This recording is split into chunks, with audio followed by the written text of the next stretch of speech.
At a pivotal moment for India's next 25 years, the 25th edition of Dun & Bradstreet and 63 Sats Cybertech, India's top 500 Value Creators Summit 2025, presented by Invest UP, Control S Data Centers and State Bank of India, brought together visionaries, policymakers and industry leaders to explore the ideas shaping the future of long-term value creation.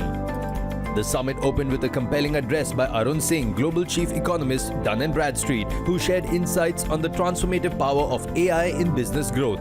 If I have to talk about how organizations are basically moving towards the AI, putting money into this one, what we did last month, we reached out to something around 10,000 businesses across 32 countries. India was included in that.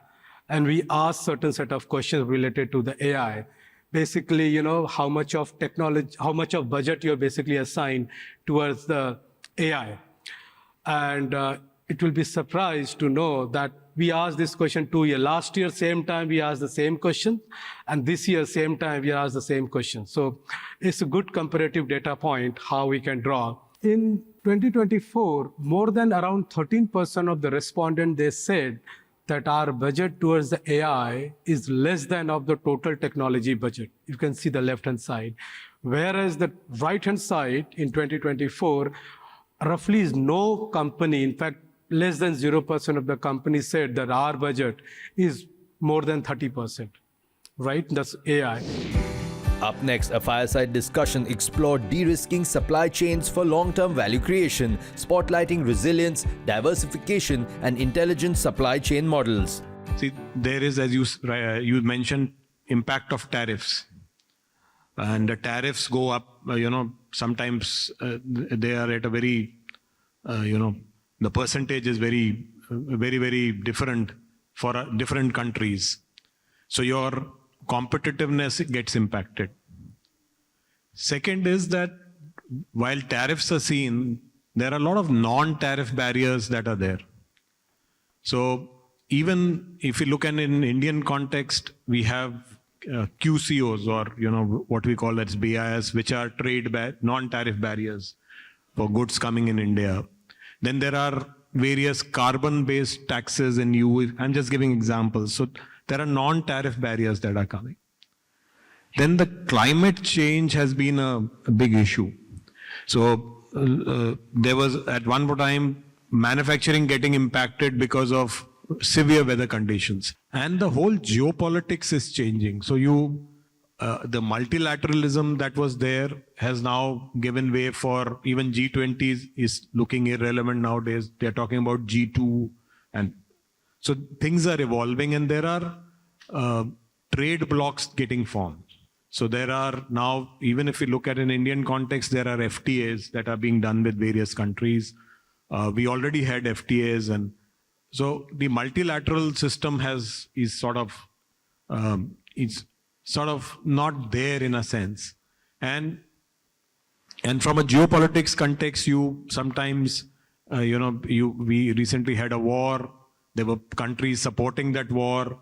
What's the kind of risk that you have if you are importing from those countries?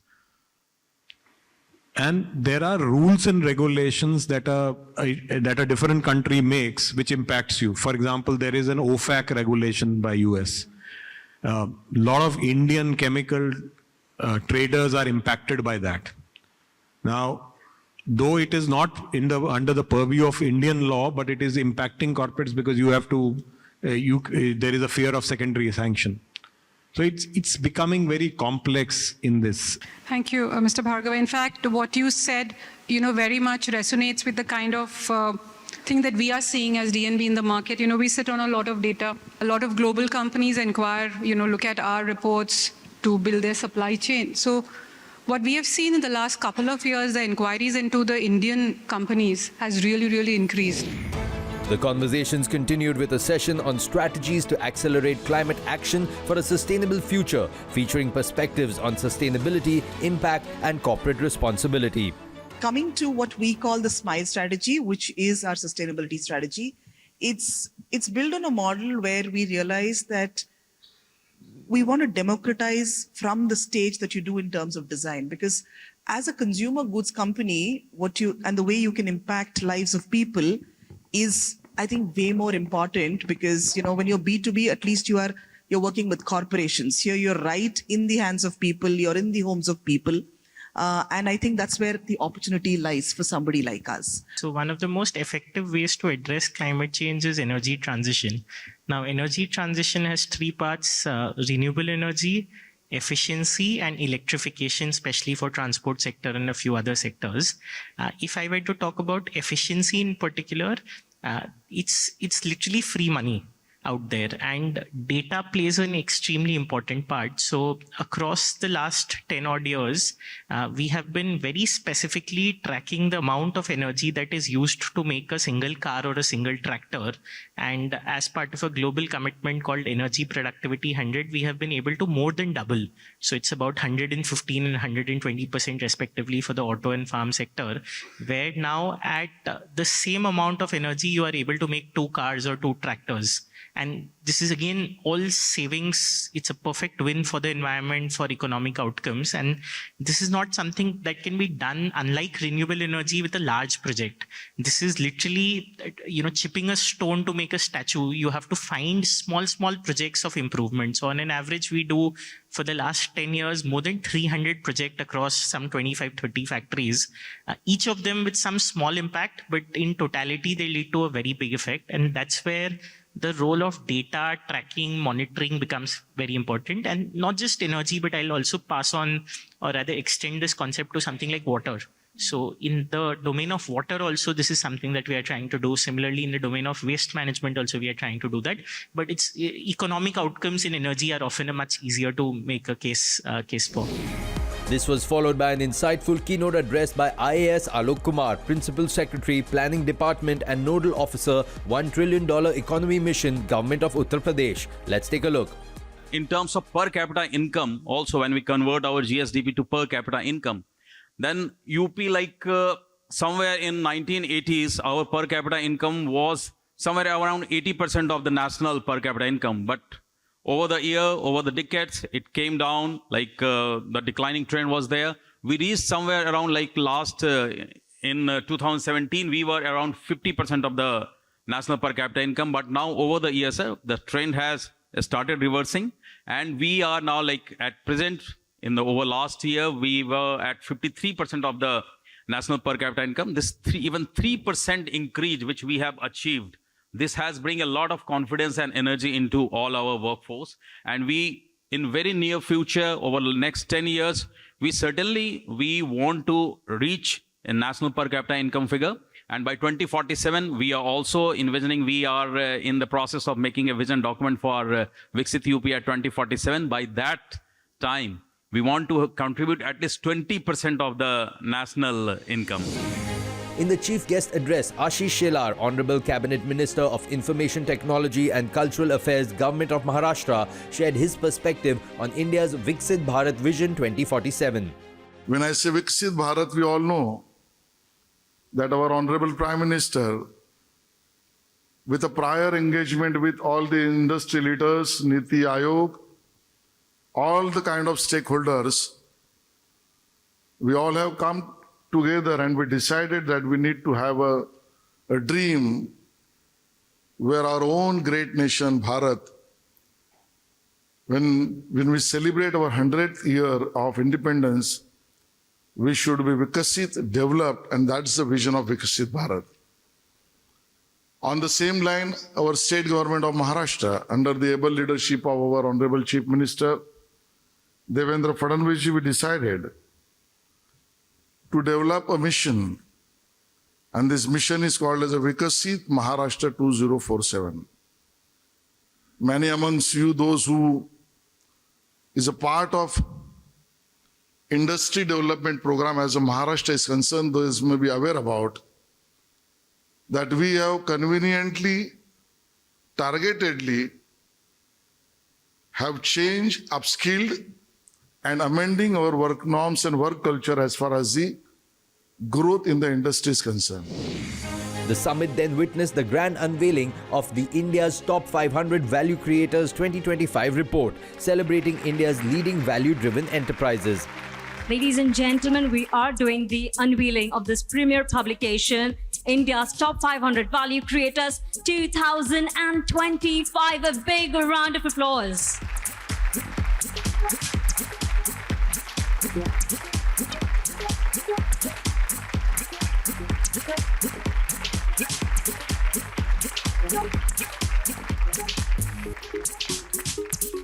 Thank you so much once again, dignitaries, for doing the honors.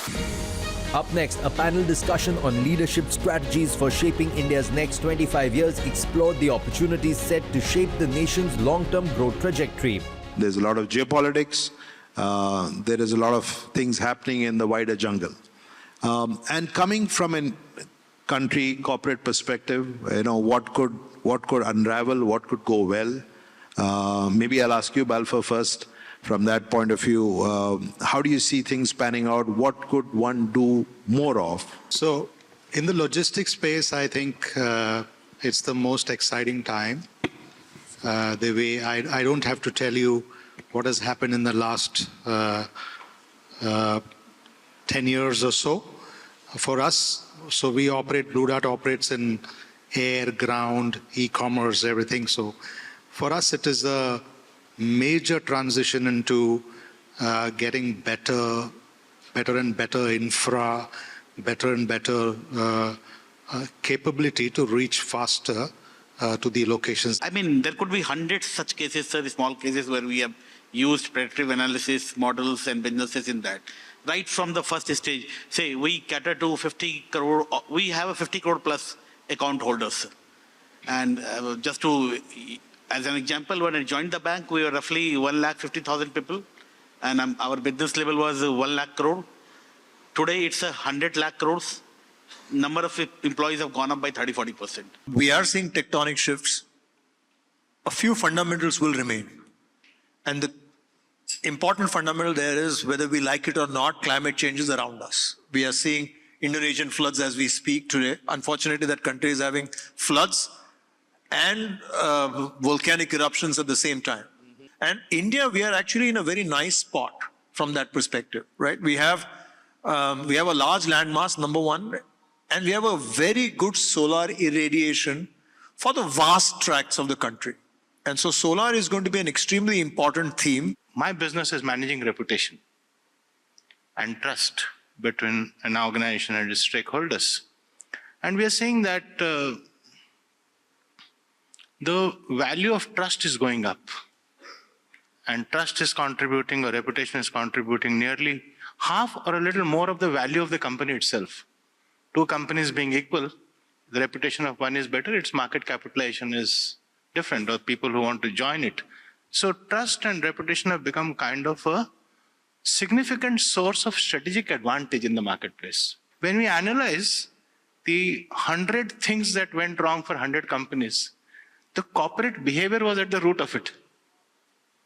Something that the business did wrong or the family did wrong, that contributed That's to the root crisis. cause. So the important first principle is behavior contributes to 90% of your reputation or trust. Communication is only 10%. We keep blaming communication most of the time.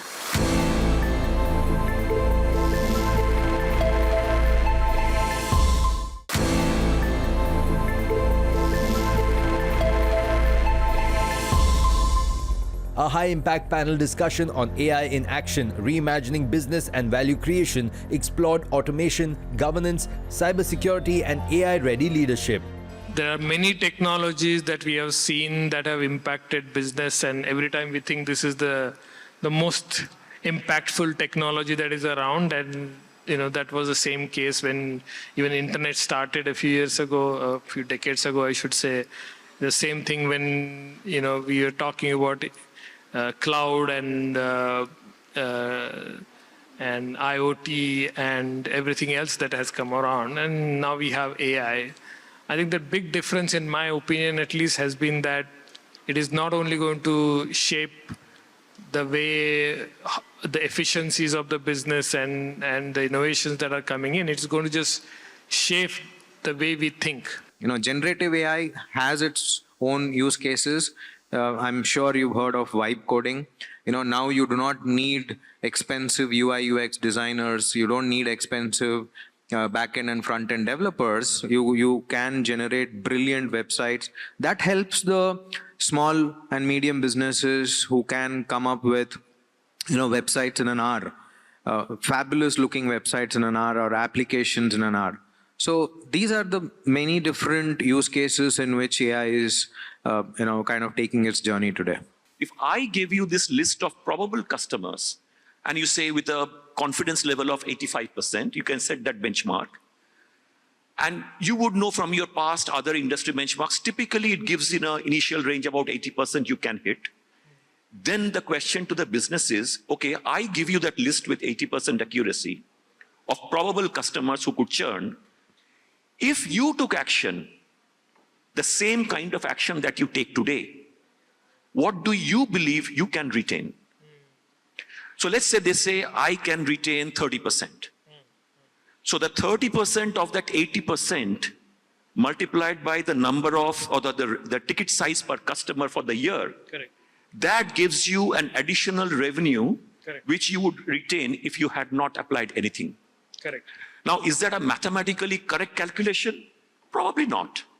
But it gives you an order of magnitude to justify whether I should go in or should I not. The way I look at AI in our business is in two ways. The first part is investment, a little bit of leap of faith. The second part of AI investment is very, very directly linked to the business outcomes. We are doing a lot of trainings for our people where they learn to use AI in their everyday task. This is to make sure that you have people or employee, your employees can really use AI effectively. They become personally more efficient. Up next, Brijesh Singh, IPS Principal Secretary, Information and Public Relations, Government of Maharashtra, delivered a keynote on data sovereignty and digital public infrastructure, outlining the pillars of India's AI future. See, tomorrow, let's say when you want to actually apply this AI for credit scoring or for selling something to somebody, your Walmart data is not going to be useful. You'll need the Indian Kirana wala ka data. You'll the Indian, fruit seller ka data, so that you'll be able to develop some kind of a public application on this. And that is the second thing that is happening, is that with the DPDP, Digital Data Protection Act, the Personal Data Protection Act, we are making classifications of data wherein there is certain class of data, right, which is like health or biometrics or financial data, which needs to be strictly kept in India, at least as a mirror. Apart from that, India has gone for whitelisting and blacklisting, which has eased data flows. And this is the new oil based on which you're going to prepare the new models. The summit continued with a keynote by Amit Khare, Head National Accounts, Digital Workplace Business, Konica Minolta, who spoke on building next-gen workplaces, the way forward by Konica Minolta. We provide the solutions on managed content services as well. We provide the technologies where you can capture the data, whether from a structured document or unstructured document, semi-structured document. And once you have captured the data, there are workflows which you can develop on that and use the information effectively. So how would it be if the approvals happen within minutes instead of many days? These kind of technologies allows you to speed up your decision making and increase the overall satisfaction of the employees. The other aspect is unified communication and collaboration technologies. So we have the solution for a small meeting room to the mid-sized meeting room to the bigger meeting room. A future-oriented panel discussion on building future-ready workspaces, workforces and workflows examined AI skills, hybrid models and organizational culture. We've realized that hybrid work is mainstream now. It is here to stay, whether we like it or not. And in that, when we're looking at our organizations, one of the things which we want to do is create a flexible, secure and collaborative environment. And in that context, how do we sustain engagement, right? I think that's the primary question. And because large part of the companies are facing Even though hybrid is good, it's more productive for the companies, but there's high level of disengagement in the employees. Today's generation is very clear. I'm going to work for 8 hours or 9 hours or 10 hours, and then I'm out. So they want to make sure they're delivering on the goals. They're very focused on their career. They're very focused on their goals. They want to make sure that the organization or themselves are constantly evolving and learning new skills. But they want to have that safe environment where they feel welcome. And that is the least we as organizations can give them, whether it's the environment, whether it's technology, whether it's support that we need. And I think we need to understand in leadership roles that we cannot, sorry for my language, we cannot BS them anymore. It's reality, and we need to wake up and smell the coffee. If someone tells me that jobs will not be lost, that's false. That's untrue. Jobs will be lost. Okay. So much of investment is going on. How do we recover that investment? Jobs will be lost, but jobs will evolve. So how do we prepare people, both within the organization and at a larger society level? There are a lot of people from government here. How do we prepare them to be equipped for the future value add? I would not even call them jobs. The question that we should be asking in organization is not what AI can do. AI is the only technology that has come without a purpose. AI's only purpose is to improve intelligence. What we should be asking is not what AI can do, but what should AI do in our organization? Up next, Srinivas L, Joint MD and Joint CEO, 63Sats Cybertech, presented a keynote on the topic from artificial intelligence to assured intelligence. Let's take a look. If I have to kind of break this down into simple terms, what do I mean by assured intelligence? Assured intelligence, if I take artificial intelligence and I ask it something, I can only pray that it gives you the right answer. But with assured intelligence, you can prove that it is correct. That's the jump we are trying to make in the AI ecosystem, right? So let me give you an example. Today, I'm very sure you're super confident about or very proficient user of AI, but ask ChatGPT to create an image of a person writing with his left hand. I can announce a price of 5,000 rupees of Amazon voucher right now if you can achieve this task using ChatGPT or any AI model. The simple question is, generate an image of a person writing with his left hand, or generate an image of a watch showing 11:30, 10:20, 1:30 or anything. Apart from 10:10, it does not show anything, because globally, if you see, all the data available is of right-hand writing people. And AI, as simple as creating an image of a left-hand person, cannot do that. And that is why you will not be able to depend on it unless you train it properly.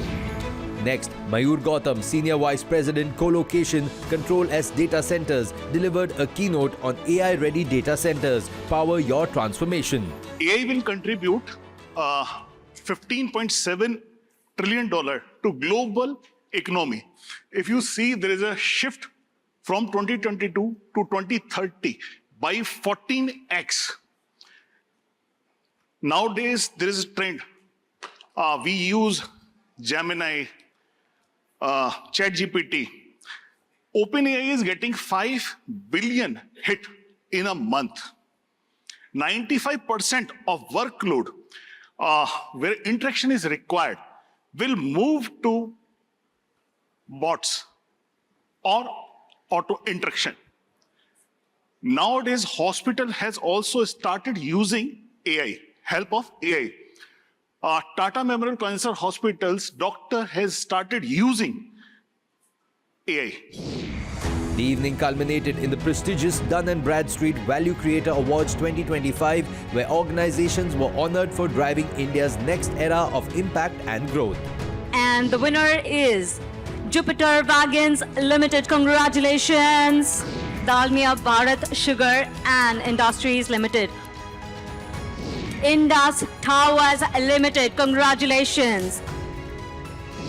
Bharti Airtel Limited. Congratulations. Transport Corporation of India Limited.